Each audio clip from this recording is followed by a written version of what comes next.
Hello, this is Michael Hexter, and welcome to Politics 2100 here on YouTube. So, this episode is a first in a series that I'm calling The Structure of Right-Wing Psychology. I have been doing episodes that are similar to this, but I've decided to create a block of episodes, not necessarily consecutive, on right-wing psychology, because it seems as though U.S. politics in a way has gone mad, gone crazy. And so, at least from my perspective and from the perspective of many people who I would consider to be the reality-based community, and this craziness affects the ability of politics to do the work of the people of the United States, but also for humanity, to do what governments can do and what the government of the United States could do for the American people, and also to avert the worst of a climate catastrophe that is unfolding now in this very hot summer, for instance. So, and that work, the crucial work, or there's a lot of work that needs to be done in other places, but some of the crucial work has to be done in politics. And because of the delusional or illusion-based craziness that's happening in our politics, we need to understand the psychology of it. We need to use our rational minds to understand it. But in any case, coming down from those general principles or abstractions, this particular chain of thinking, or the reminder at least of a chain of thinking that I've been doing over the last decade or so, and I've returned to occasionally. Anyway, that reminder was jogged by a picture of a man who was holding a sign, or I think it was actually on his T-shirt, a man saying that he is supporting Trump even though his son died of COVID. So, in any case, the name of this episode is Willful Defiance of Chiliastic Ethics of Neighbor Love, or often Christian neighbor love, is the structure of right-wing psychology. In other words, the right wing. So this man, getting to the specifics of this, this man is saying, I don't care that my son died of COVID. I'm going to support Trump. So leaving aside the fact that Trump is actually not the worst of the COVID deniers and defiers, even though, I mean, in terms of his actions, he was, and he created, there were going to be deaths from COVID no matter who was president, but he, made it worse. He screwed it up. Okay. And, but he did support vaccine, development. And so that, as almost any president would do.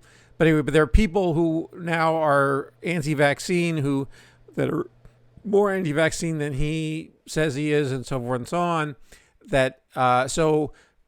Anyway, but nevertheless, this man is exhibiting defiance, willful defiance, saying, no, I am not going to learn from the experience, or I'm not going to, in memory of my son, this man, speaking as this man, I'm not going to do anything different. I'm going to continue to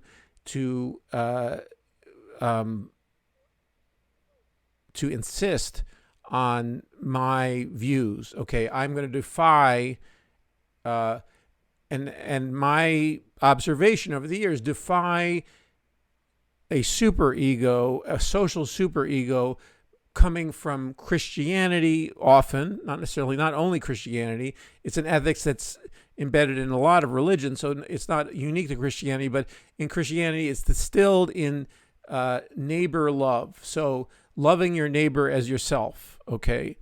And this is the dominant religious ethical tradition in the United States, and also it happened to be the same in Germany, where a fascist movement took power, and so and some other. Even though, for instance, in India we have a fascist movement that's currently in power there, and they have a different ethical origins, but they similarly are dispensing with any suggestions of neighbor love, or what I'm calling the general word is Chiliastic ethics, a fancy word for projecting outward a harmonious and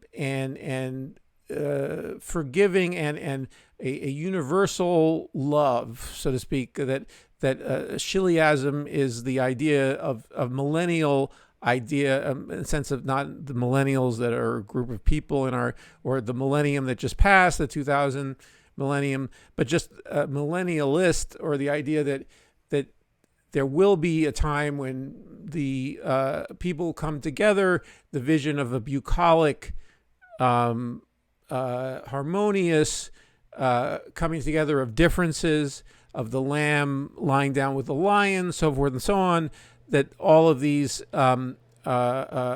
visions of what could be called Chiliasm in religious studies, the study of different kinds of religions, and that's where much of our morality, is the moral tradition has been passed down from religions, and many people in the United States who consider themselves to be highly moral people draw their morality from a religious tradition.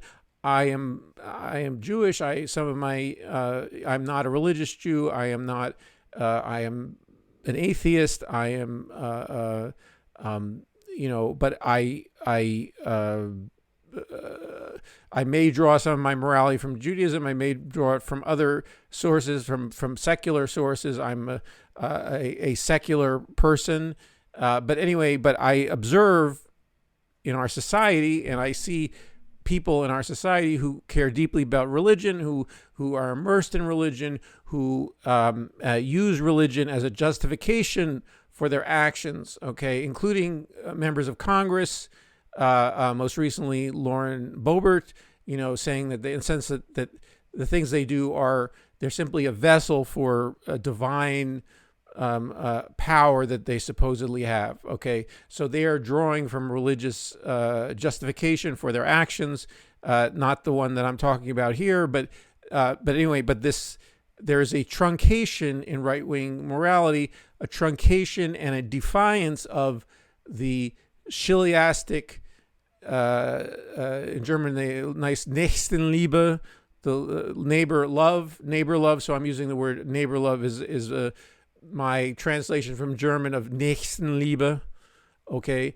And anyway, so that, which is from Christian teaching, but there is an effort so this drama is continually played out over and over again in right-wing thinking and right-wing politics, as they're trying to kill this superego, they call it the libs, the wokes, so forth and so on. They're trying to project outward and in their minds kill, and this is where some of the violence comes in. It's a struggle within themselves that it's projected outward, that they are trying to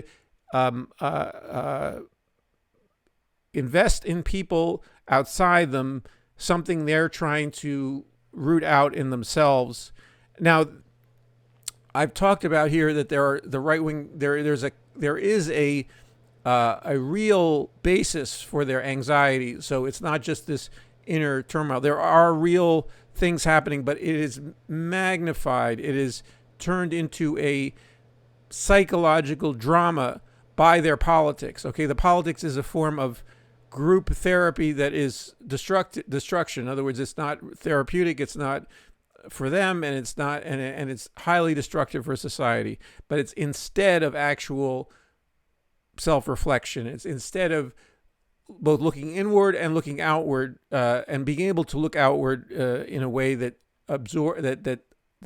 that registers reality, that contests reality, that their thinking blinds them to many parts of reality. Okay, I'm not saying the left is not blinded to certain aspects of reality, or that the left doesn't have its own blind spots, but the right wing is consumed by a phalanx, okay, a bubble of media sources that swaddle their minds, that enclose them, okay, so they cannot peer out of that swaddling. It's very I'm not saying that other people or the center or the left doesn't have its own, so you could say, filter bubble, so forth and so on, but the right wing one is more impermeable, is more insistent, it's more hammered into them. It's a propaganda barrage that keeps them from registering, for instance, that climate change is happening, and that the response to climate change would involve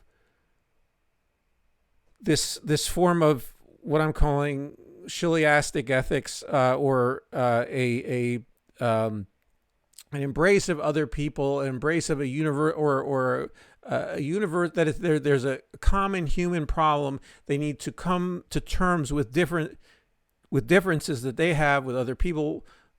Often, some of them are physical in terms of how people look. Some of them are ideological in terms of, or religious in terms of how people, and you could put under ideology religion, that there are differences that they have that they should come to terms with, or could come to terms with, in the service of this what I'm calling Chiliastic ethics, or that comes in part, that they know is part of them, is part of what they.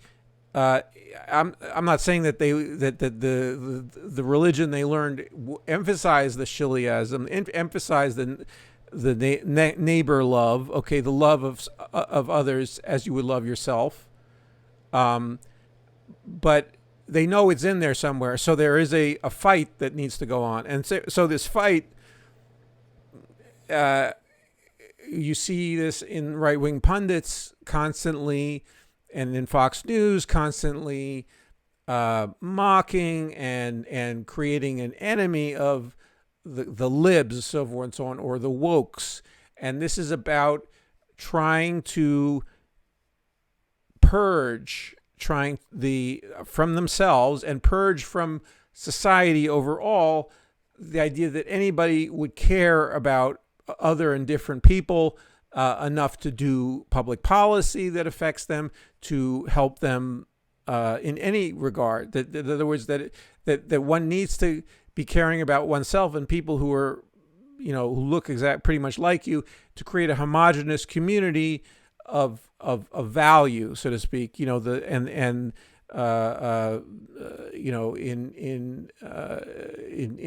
Germany they call it Volk, das Volk. But anyway, that was the way that the fascist, not in Germany, the fascist Germany attempted to create this community, this homogenous community, the quote unquote Aryans, so forth and so on. But it's not quite as explicit in the United States, but there is a similar effort on the right wing to create this community that is in defiance of this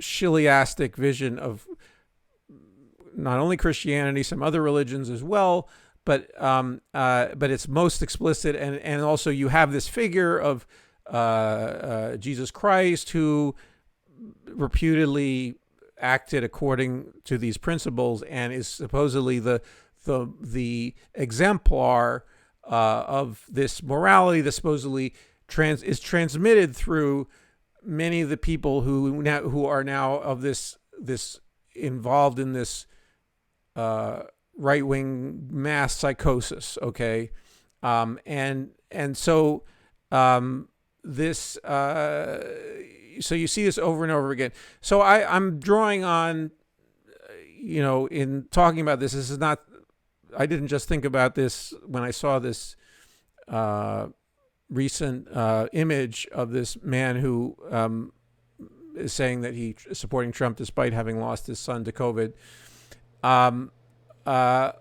Because I wrote about this in 2011. I'm going to put a link in the description box. A pathology of the will. So, and this is a reframing and a sharpening of some of the aspects of that piece that I wrote in my Politics 2100 blog. I didn't have a vlog then. And there is a willfulness to the right wing. And I will, in the next episode, I'll talk about the political functions of that willfulness, because I don't want to hide that in another vlog. But anyway, but that is a leading, that is a thread through much of understanding what is how the right wing acts and what they're doing and what their ideologues are doing and what their leaders are doing. And again, the psychology, as I've pointed out to you, the work of Robert Altemeyer, that there is a difference between the leaders and the followers. They're not a homogeneous group in psychological terms, and so. But anyway, just keeping with the theme of today, you can find any number of different videos where you have right-wing pundits holding up. Another aspect of this aspect of willfulness is that they are saying that the people, the wokes, the liberals, are a misguided bunch if the way they are applying what I'm calling a Chiliastic ethics. Okay, so in other words, or the neighbor love, or this sense of caring about other people, that they think they see these people who are or they call them communists too. Communists are the same, saying that they're all super extreme. Okay, communism is an extreme ideology.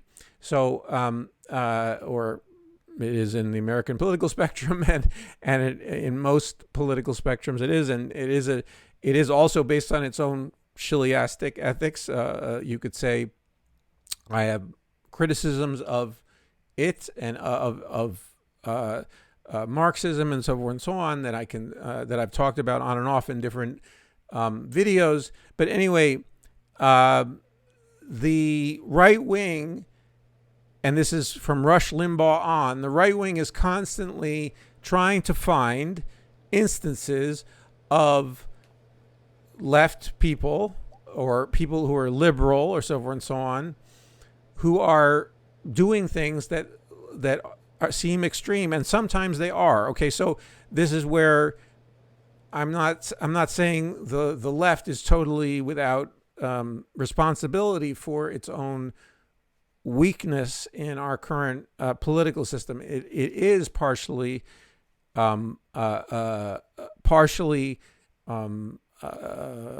responsible for its own weakness by not being forthright and clear about what its ethics are, what its politics are, and what people do that in a way that's extreme or a way that's so anyway. So they find instances that let to them look extreme. So I'm talking about now perception on the right wing. So there are, I think, in my sense, realistically, people who, out of idealism, do things in an extreme way, but the right wing is looking for and cherry picking those, is creating a distorted image of what it means to be left or socialistic, okay, or or having a Chiliastic ethics.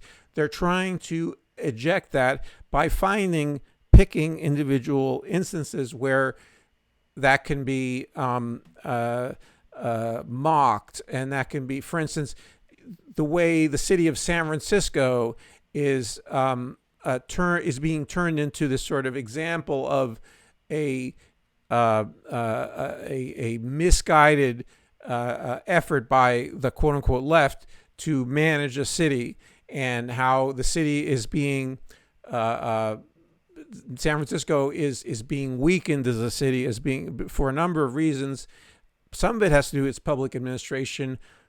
Maybe a fraction of it has to do with that the administration's quote unquote liberalism, the ethics, so to speak, of that, of the way, for instance, the cops there, deal with various kinds of nuisance criminality, so forth and so on, things that are, and they're, so anyway, but that's being used as a symbol of this Chiliastic ethics gone awry. So, and so they're trying to use anything that and meanwhile they're not looking at, for instance, the fact that it was a tech bubble, basically. So San Francisco became the center of the tech industry. The tech industry is not woke. It's not, it doesn't necessarily, there are figures in the history of the internet who saw it as a Chiliastic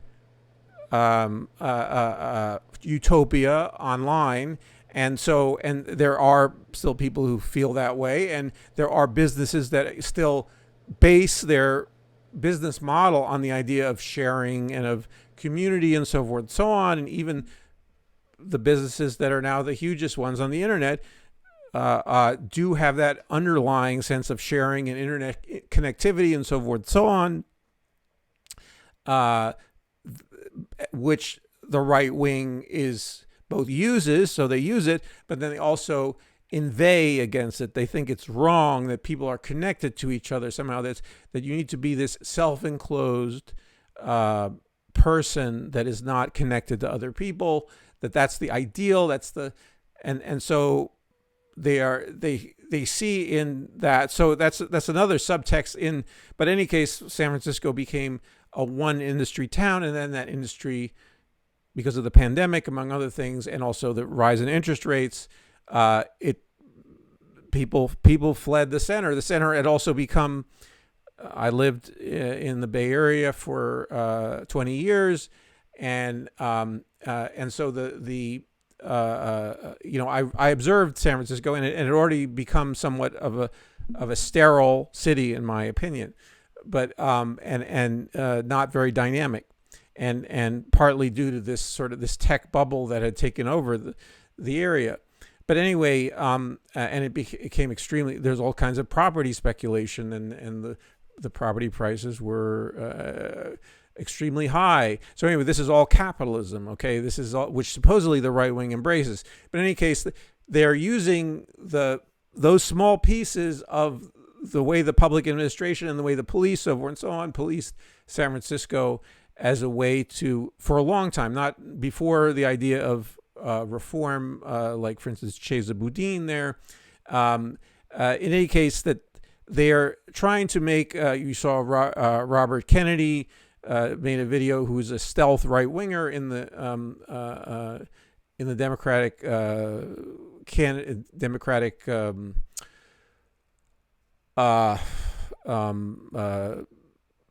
candidacy. He's making a candidate himself in the primary process for the 2024 presidency. In any case,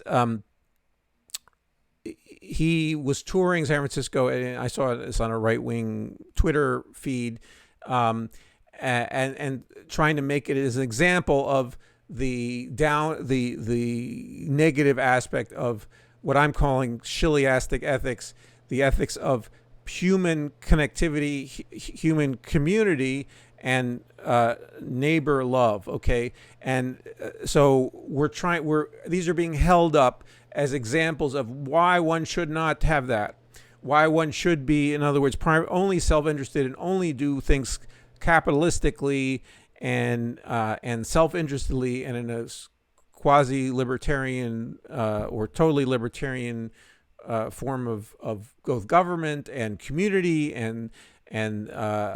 or only being focused on one's property and one's immediate family, so forth and so on, and no one else. Okay, and in any case, so this is a process by which ejecting this morality means finding these examples, finding the left, saying the left is bad.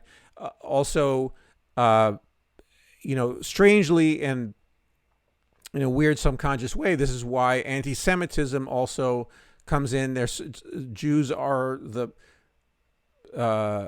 Judaism is the father religion or mother religion to Christianity, and somehow Jews need to be dealt with, in this moral struggle. So they need to be, and plus they also have had a role in medieval Europe and even later on in Renaissance Europe, and as being the financial people because of Catholic or Christian rules about money lending, coming also from Jesus Christ, by the way, coming from the morality associated with Jesus Christ. But anyway, and so there's this new effort, to eject the neighbor love part.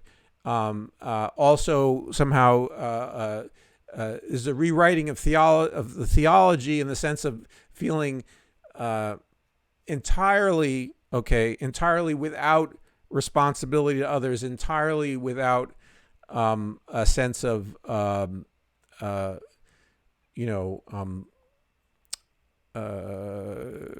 obligation to others, responsibility for one's own actions that might negatively affect other people. In any case, there somehow needed to be some way to deal with that. So that's a little bit beside what I'm talking about, because that's another strand in right-wing psychology. But anyway, so projected outward, this unwanted superego that tells people to love other people because they're you got to find examples of how stupid that is to these right-wingers. So that has to be made to look stupid, and then not sensible, not practical, so forth and so on.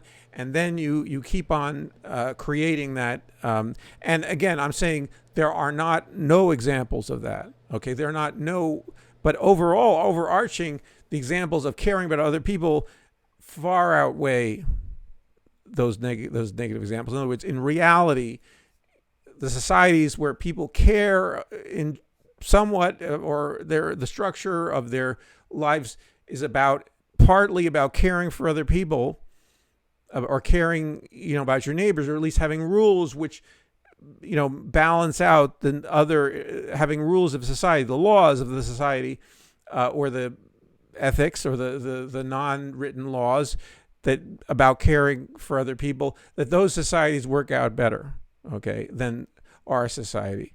And of course, there's another fillip to the right wing rejection. Well, those societies are all one homogeneous ethnos, one homogeneous ethnicity. So therefore, and there is some correlation of that.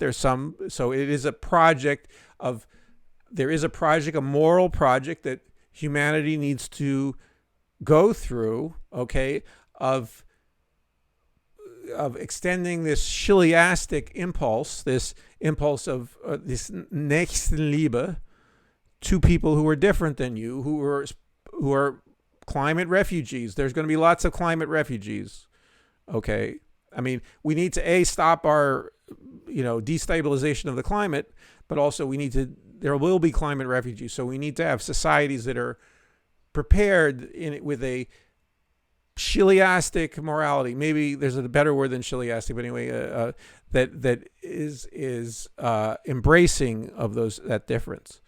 So anyway, but I would invite you to now maybe use this model of people who are defying there's willful defiance of this morality, and finding other people, calling other people dirty, so forth and so on. That's been well documented and commented on, calling the people who are different, beneath you, lower, so forth and so on. But then also this search, this morality, saying, no, we don't have to care about those other people. We are getting rid of that. Okay, we are ejecting that from our morality. Okay, and that we are, you could say, projecting that outward, and then saying, look how stupid those people are. Look how dumb it is to care about other people, so forth and so on. And they're trying to find ways to make them look dumber. Okay, they're trying to shift it. And so some of them dumb. I'm saying mostly not dumb. That's what I'm saying. Some of those people do things that are misguided. Okay, so I'm not saying you can't find examples of people who do idealistic things that are not pragmatic, or are even maybe that are harmful, that are wrong. Okay, and there were Maoism was a form of communism where that kind of Chiliastic morality was used for highly destructive reasons, the killing several million Chinese people in the Cultural Revolution because of basically a form of Chiliastic movement that was at the same time based on unrealistic ideas about the class society, and about different roles in society, and who was the enemy, and so forth and so on. It created and also what was the right way to organize the society, based on, again, fundamental faults of Marxism. Okay. But then on top of that, a Chiliastic movement within a communist-led society, so forth and so on. So I'm not saying that can't happen. Okay, that's not a possibility. It is a possibility. It's not happening here now in the United States. Not nowhere close to that.